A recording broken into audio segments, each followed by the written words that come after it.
ಮಂಡ್ಯದಲ್ಲಿ ದೇವೇಗೌಡರು ಮುತ್ಸದ್ದಿ ಮಾತುಗಳನ್ನು ಆಡಿದ್ದಾರೆ. ಜಾತಿ ಪ್ರೀತಿ ಅಭಿವೃದ್ಧಿಯ ಶಂಖನಾದ ಕಣ್ಣೀರಿನ ವ್ಯಂಗ್ಯಕ್ಕೆ ಅವರು ಖಡಕ್ ಆದಂತ ಉತ್ತರವನ್ನ ಕೂಡ ಕೊಟ್ಟಿದ್ದಾರೆ. ಕುಟುಂಬ ರಾಜಕಾರಣದ ಆರೋಪಕ್ಕೂ ಕೂಡ ಉತ್ತರವನ್ನ ಕೊಟ್ಟಿದ್ದಾರೆ. ಜಾತಿ ಪ್ರೀತಿ ಅಭಿವೃದ್ಧಿಯ ಶಂಖನಾದವನ್ನ ಮೊಳಗಿಸಿದ್ದಾರೆ ದೇವೇಗೌಡರು. ಹಾಗೆ ಕಣ್ಣೀರಿನ ವ್ಯಂಗ್ಯಕ್ಕೆ ಖಡಕ್ ಆಗಿ ಉತ್ತರ ಕೊಟ್ಟಿದ್ದಾರೆ. ಇನ್ ಕೆಲವರು ಕುಟುಂಬ ರಾಜಕಾರಣದ ಬಗ್ಗೆ ಎಲ್ಲ ಮಾತನಾಡ್ತಾರೆ, ಟೀಕೆ ಮಾಡ್ತಾರೆ ಅಂತ ಹೇಳ್ತಾ ಅದಕ್ಕೂ ಕೂಡ ಅಂತಹ ಆರೋಪಗಳಿಗೂ ಕೂಡ ತಕ್ಕ ಉತ್ತರವನ್ನ ಕೊಟ್ಟಿದ್ದಾರೆ ದೇವೇಗೌಡರು. ಎಲ್ಲರನ್ನ ಕೇಳಿಯೇ ನಾನು ನಿರ್ಧಾರವನ್ನ ತೆಗೆದುಕೊಂಡಿದ್ದೀನಿ ಅಂತ ಕೂಡ ಹೇಳಿದ್ದಾರೆ.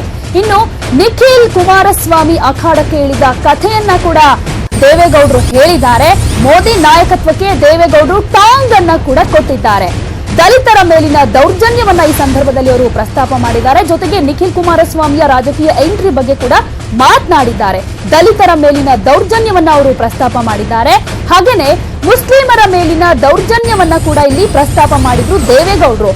ಇನ್ನು ಮಾಜಿ ಮುಖ್ಯಮಂತ್ರಿ BSYಗೂ ಕೂಡ ಟಾಂಗ್ ಕೊಟ್ಟಿದ್ದಾರೆ ದೇವೇಗೌಡರು. ಮಂಡ್ಯದಲ್ಲಿ ಮಾತನಾಡ್ತಾ ಇರುವಂತಹ ಸಂದರ್ಭದಲ್ಲಿ ತಮ್ಮ ಕಣ್ಣೀರನ್ನ ವ್ಯಂಗ್ಯ ಮಾಡಿದ್ದಕ್ಕೆ ಆಕ್ರೋಶವನ್ನ ಕೂಡ ವ್ಯಕ್ತಪಡಿಸಿದ್ದಾರೆ. ನಿನ್ನೆ ಮೂಡಲಹಿಪ್ಪೆಯಲ್ಲಿ ಅವರು ಭಾಷಣ ಮಾಡಬೇಕಾದ್ರೆ ಭಾವುಕರಾಗಿ ಅತ್ಬಿಟ್ಟಿದ್ರು. ಆ ಕಣ್ಣೀರಿಗೆ ಸಾಕಷ್ಟು ಮಂದಿ ಟೀಕೆಗಳನ್ನ ಮಾಡಿದ್ರು. ಬಿಜೆಪಿಯವರು ಕೂಡ ಸಾಕಷ್ಟು ಟೀಕೆಗಳನ್ನ ಮಾಡಿದ್ರು. ಅದಕ್ಕೂ ಕೂಡ ಅವರು ಆಕ್ರೋಶವನ್ನ ವ್ಯಕ್ತಪಡಿಸಿದ್ದಾರೆ.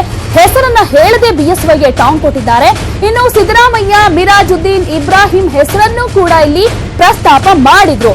ಯಾವ ನಾಯಕರನ್ನ ಬೆಳೆಸಿಲ್ಲ ನಾನು ಅಂತ ಕೂಡ ಪ್ರಶ್ನೆ ಮಾಡಿದ್ದಾರೆ. ಯಾವ ಸಮುದಾಯಕ್ಕೆ ನಾನು ಅನ್ಯಾಯ ಮಾಡಿದ್ದೀನಿ, ಪಕ್ಷವನ್ನ ಮರೆತು ಒಂದು ತಾಯಿಯ ಮಕ್ಕಳಾಗೋದಕ್ಕೆ ನಾನು ಕರೆಯನ್ನ ಕೊಟ್ಟೆ ಅಂತ ಹೇಳಿದ್ದಾರೆ. ಹಾಗೆ ದೇಶವನ್ನ ಉಳಿಸಬೇಕಾಗಿದೆ ಅಂತ ಸಮಾವೇಶದಲ್ಲಿ ದೇವೇಗೌಡರು ಹೇಳಿದ್ದಾರೆ.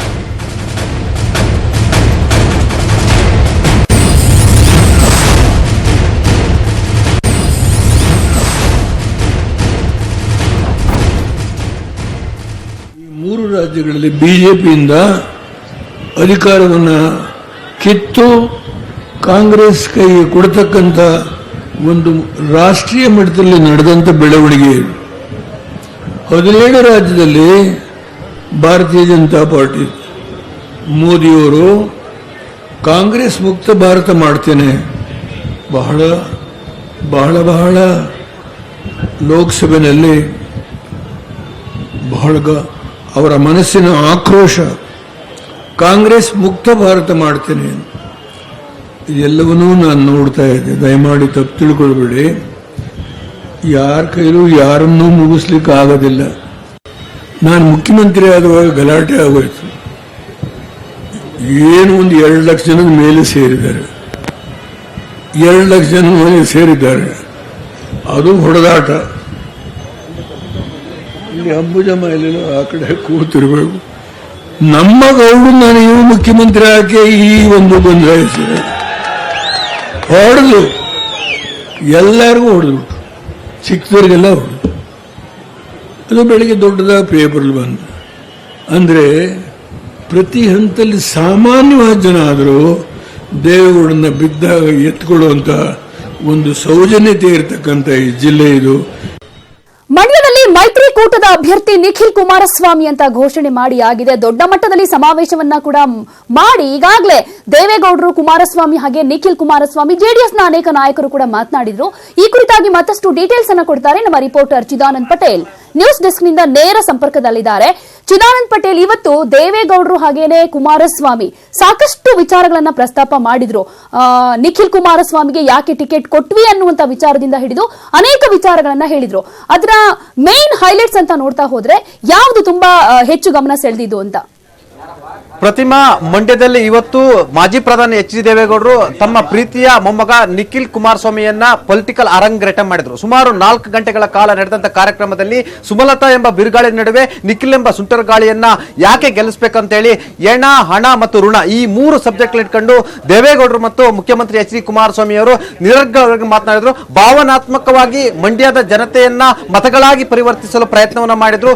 ಎಲ್ಲ ಜಾತಿ ಮತ ಪಂಥಕ್ಕೂ ಕೂಡ ಗೌಡರ ಕುಟುಂಬ ನೆರವು ನೀಡಿದೆ ಮಾಡಿದೆ, ಅಭಿವೃದ್ಧಿ ಮಾಡಿದೆ ಮತ್ತು ಮಂಡ್ಯದ ಅಭಿವೃದ್ಧಿಗಾಗಿ 8,000 ಕೋಟಿ ಹಣವನ್ನು ವಿನಿಯೋಗ ಮಾಡಿದೆ ಅನ್ನೋದು ಕುಮಾರಸ್ವಾಮಿ ವಾದ. ಆದ್ರೆ ಮಾಜಿ ಪ್ರಧಾನಿ ಎಚ್ ಡಿ ದೇವೇಗೌಡರು ತಾವು ಈ PWD ಸಚಿವರಾಗಿದ್ದರಿಂದ ಹಿಡಿದು ಇಲ್ಲಿಯವರೆಗೆ 57 ಸೇತುವೆ ಕಟ್ಟಿದ್ರಿಂದ ಹಿಡಿದು ಎಲ್ಲರನ್ನು ನೆನಪು ಮಾಡ್ಕೊಳ್ಳೋ ಮುಖಾಂತರ ಮಂಡ್ಯದ ಜನರ ಋಣ ನಮ್ಮಲ್ಲಿದೆ ಅನ್ನೋ ಮುಖಾಂತರ, ಮತ್ತೊಂದು ಕಡೆ ಹಾಸನ ಬಿಟ್ರೆ ಮಂಡ್ಯ ನಮ್ಮ ಎರಡನೇ ಹೃದಯ ಅನ್ನೋ ಮುಖಾಂತರ ಮಂಡ್ಯದ ಜನರ ಹೃದಯವನ್ನು ತಟ್ಟುವ ಪ್ರಯತ್ನವನ್ನ ಮಾಡಿದ್ರು. ಒಟ್ಟಿನಲ್ಲಿ ನಿಖಿಲ್ ಕುಮಾರಸ್ವಾಮಿಯ ರಾಜಕೀಯ ಅರಂಗ್ರೇಟಮನ್ನ ಭಾವನಾತ್ಮಕವಾಗಿ ಮಂಡ್ಯದ ಜನರನ್ನು ಕಟ್ಟಿ ಹಾಕುವ ಮುಖಾಂತರ ಈ ಚುನಾವಣೆಯಲ್ಲಿ ಸುಮಲತಾ ಎದುರು ನಿಖಿಲ್ ಯಾಕೆ ಗೆಲ್ಲಬೇಕು ಮತ್ತು ಯಾಕೆ ಆಯ್ಕೆ ಆಗಬೇಕು, ಆಯ್ಕೆ ಆಗೋದ್ರಿಂದ ಮಂಡ್ಯದ ಜನತೆಗೆ ಏನು ಲಾಭ ಮತ್ತು ಮಂಡ್ಯದ ಜನರಿಗೆ ನಮ್ಮ ಋಣ ಏನು, ನಿಮ್ಮ ಋಣ ಏನು ಎಂಬುದನ್ನ ಮಾತುಗಳ ಮುಖಾಂತರ ಕಟ್ಟಿ ಹಾಕುವ ಪ್ರಯತ್ನವನ್ನ ಮಾಡಿದ್ರು ಪ್ರತಿಮಾ.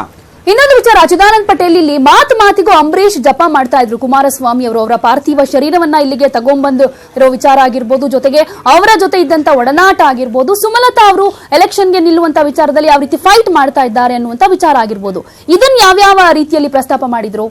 ಪ್ರತಿಮಾ, ಅಂಬರೀಶ್ ರವರ ಪಾರ್ಥಿವ ಶರೀರ ತಂದಿದೆ ಈಗ ಒಂದು ದೊಡ್ಡ ರಾಜಕೀಯ ಆಗಿದೆ. ಯಾಕಂತ ಹೇಳಿದ್ರೆ ಅಂಬರೀಶ್ ರವರ ಪಾರ್ಥಿವ ಶರೀರವನ್ನು ಅಲ್ಲಿಗೆ ತಗೋಗಿದೆ ರಾಜಕೀಯ ಕಾರಣಕ್ಕಾಗಿ ಎಂಬ ಮಾತು ಕೇಳಿ ಬಂದು ಅದು ಸತ್ಯ ಕೂಡ ಆಗಿದೆ. ಯಾಕಂತ ಹೇಳಿದ್ರೆ ಒಂದು ವೇಳೆ ಅಂಬರೀಶ್ ರವರಿಗೆ ನುಡಿನವನ ಸಂದರ್ಭದಲ್ಲಿ ಇಡೀ ಚಿತ್ರರಂಗದ ಗಣ್ಯರು ಮಂಡ್ಯದಲ್ಲಿ ಸೇರ್ಕೊಂಡ ಸಂದರ್ಭದಲ್ಲಿ, ಆದ್ರೆ ಇದು ಎಲ್ಲ ಒಂದ್ ಕಡೆ ಸುಮಲತಾರವರು ಮಂಡ್ಯದಲ್ಲಿ ಚುನಾವಣೆ ನಿಲ್ಲಕ್ಕೆ ಪ್ರಯತ್ನ ಮಾಡ್ತಾರೆ ಎಂಬ ಒಂದೇ ಕಾರಣಕ್ಕೆ JDS ನ ಯಾವ ನಾಯಕರು ಕೂಡ ಅವತ್ತಿನ ನುಡಿನಮನ ಕಾರ್ಯಕ್ರಮಕ್ಕೆ ಭಾಗವಹಿಸಲಿಲ್ಲ.